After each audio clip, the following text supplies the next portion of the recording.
बड़े धोखे हैं इस राह में। राह ये गाने में था, अब जरा मुल्क के बारे में सुनिए। ऐसे ऐसे धोखों के बारे में पूरा विश्व अंदेशे में है कि न जाने इस मुल्क के पास जो इतना गैर जिम्मेदार है, परमाणु शक्ति उसके पास है, ये बंदर के हाथ में उस तरह बहुत छोटी और हल्की मिसाल है।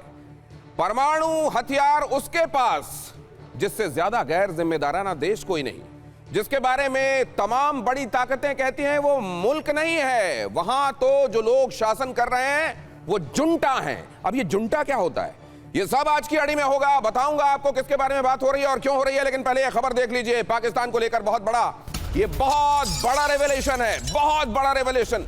पाकिस्तान के एटमी हथियार दुनिया के लिए खतरा। 24 साल पहले के दस्तावेजों से हुआ पर्दाफाश। पुतिन ने जॉर्ज बुश को किया था पाकिस्तान को लेकर सावधान, आगाह किया था। पुतिन ने क्या कहा था और कब कब कहा था, किन किन शब्दों में कहा था, अगर आप ये सुनेंगे तो विस्मय से आपकी आंखें फटी रह जाएंगी। बुश को आगाह करते हुए पुतिन ने क्या क्या कहा था वो मैं आगे आपको बताऊंगा, डेडलाइन के साथ बताऊंगा, एग्जैक्टली वर्बेटिम जो कहा गया था वो बताऊंगा। और पुतिन 24 साल पहले से जिन बातों को लेकर फिक्रमंद थे, जाहिर है अब वो बातें फिक्र की पराकाष्ठा पार कर रही हैं। और इसी में आज की अड़ी है कि अगर पाकिस्तान के पास आज भी परमाणु हथियार हैं, पाकिस्तान एक जुंटा कंट्री है, तो ऐसे में पूरी दुनिया के लिए कितना बड़ा खतरा है और क्या दुनिया का सर्वनाश उसकी वजह पाकिस्तानी बनने वाला है। क्या एक दिन दुनिया को लेकर डूबेगा पाकिस्तान?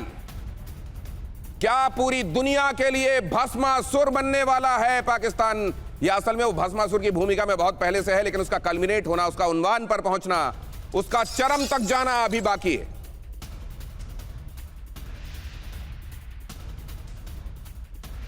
इसे से जुड़ा हुआ यह पहलू भी देखिए। अगली खबर, पुतिन और बुश की 24 साल पुरानी सीक्रेट चैट सामने आई है।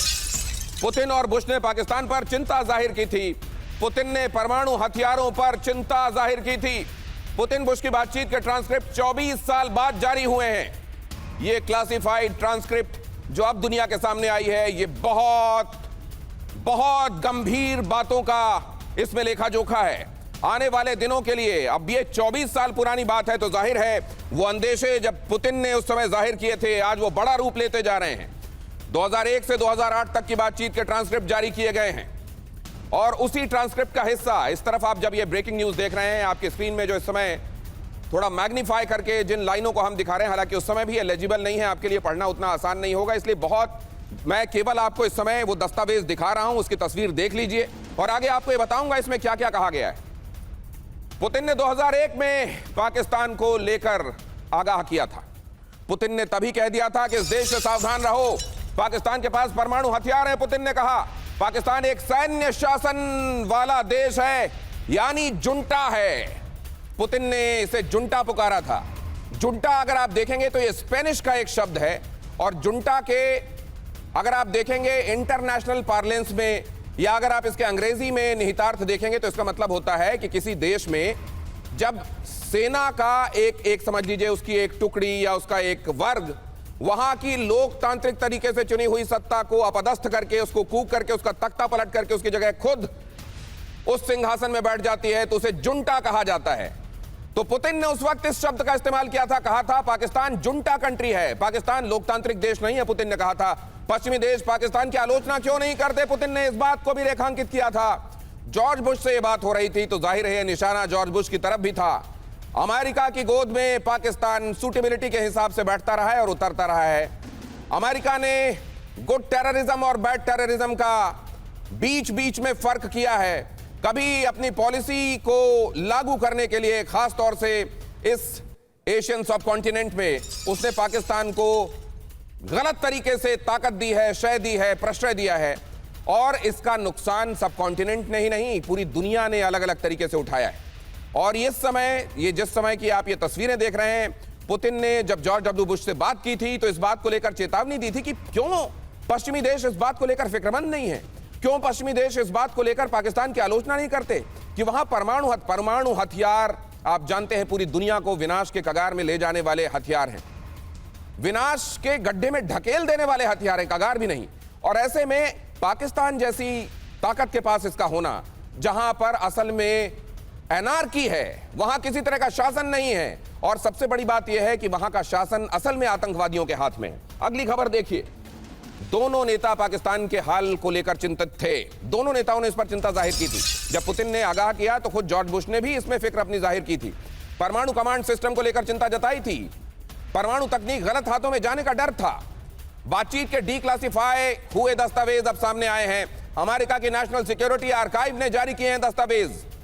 तो ये दस्तावेज जो वहां की नेशनल सिक्योरिटी आर्काइव में जमा थे, उनको अब डीक्लासिफाई किया गया है। मतलब अब वो सार्वजनिक किए जा सकते हैं, इसकी छूट उनको मिली है। और जब ये दस्तावेज सामने आए हैं तो पूरी दुनिया ये बात देख रही है कि पुतिन किस तरीके से आगाह कर रहे हैं। आप जानते हैं सबसे खतरनाक, सबसे ज्यादा परमाणु हथियार जिस देश के पास हैं, पुतिन, रूस, अगर वही आगाह कर रहे हैं पाकिस्तान को लेकर और उसे आगाह कर रहे हैं जो एक तरीके से उतनी ही बड़ी परमाणु शक्ति संपन्न ताकत है, अमेरिका, तो जाहिर है इनकी चिंता यह है कि ऐसे हाथों में परमाणु हथियार चला गया है जहां से पूरी दुनिया के लिए कभी भी कोई बुरी खबर आ सकती है।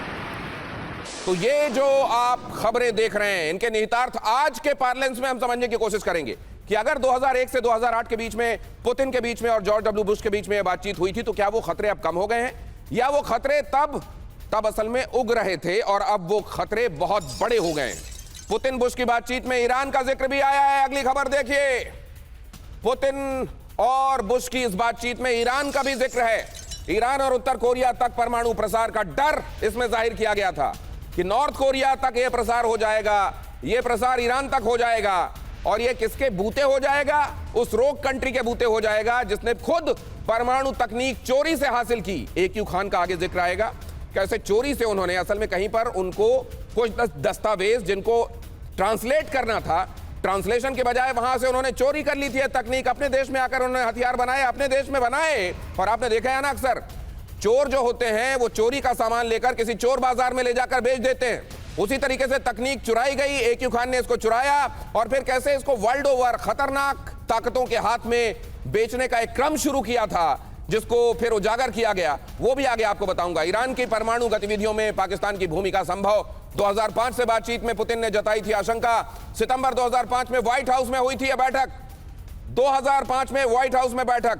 2001 से लेकर 2008 तक कई बातचीत के ऐसे दौर जब पुतिन और जॉर्ज डब्ल्यू बुश आपस में मिले, और कई बार जॉर्ज डब्ल्यू बुश ने अमेरिका को इस बात को लेकर चेताया कि नंबर 1 चिंता तो मेरी यह है कि बहुत गलत ताकतों में परमाणु हथियार चले गए हैं, और दूसरी उनकी चिंता यह थी कि पश्चिम इस बात को लेकर कोई चिंता क्यों नहीं जाहिर कर रहा, पाकिस्तान की आलोचना क्यों नहीं कर रहा, उसकी मुश्कें क्यों नहीं कसी जा रही हैं। पुतिन और बुश की बातचीत के बाद पाकिस्तान को लेकर एक बड़ा पर्दाफाश। अगली खबर देखिए, पाकिस्तान की परमाणु तकनीक और उपकरण दूसरे देशों तक पहुंचाए गए।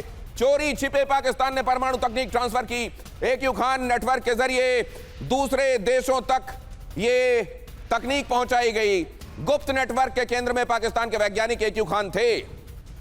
ये जो नेटवर्क था, ये पूरा चोरों का एक गिरोह था, और ये गिरोह दूसरे ऐसे देशों को जिन पर बैन लगे हुए थे, जिनके हाथों में परमाणु ताकतें ना जाएं, ये इंश्योर करने में दुनिया लगी हुई थी, उन तक ये परमाणु तकनीक पहुंचे और आने वाले दिनों में यूरेनियम को एनरिच करके वो भी हथियार बना पाए। इसको लेकर परमाणु इनेबलर की भूमिका निभा रहा था पाकिस्तान और AQ खान और उनका नेटवर्क।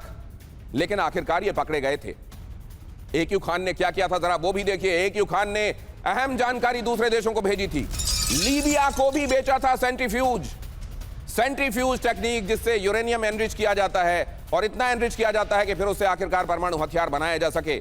ये टेक्निक, सेंट्रीफ्यूज वाली टेक्निक दी गई थी AQ खान के नेटवर्क के जरिए। 2004 में दुनिया के सामने आया AQ खान का नेटवर्क।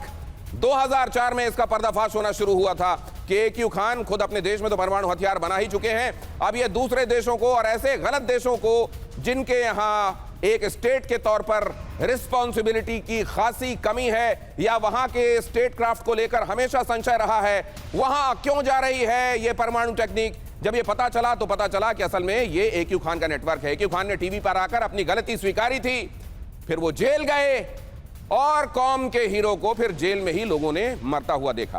खैर, ये पाकिस्तान का एक अलग डिबेट का सब्जेक्ट है कि वहां जो कौम के हीरो होते हैं उन्हीं को एक दिन इस तरह की मौत और इस तरह की सजा के हवाले क्यों कर दिया जाता है।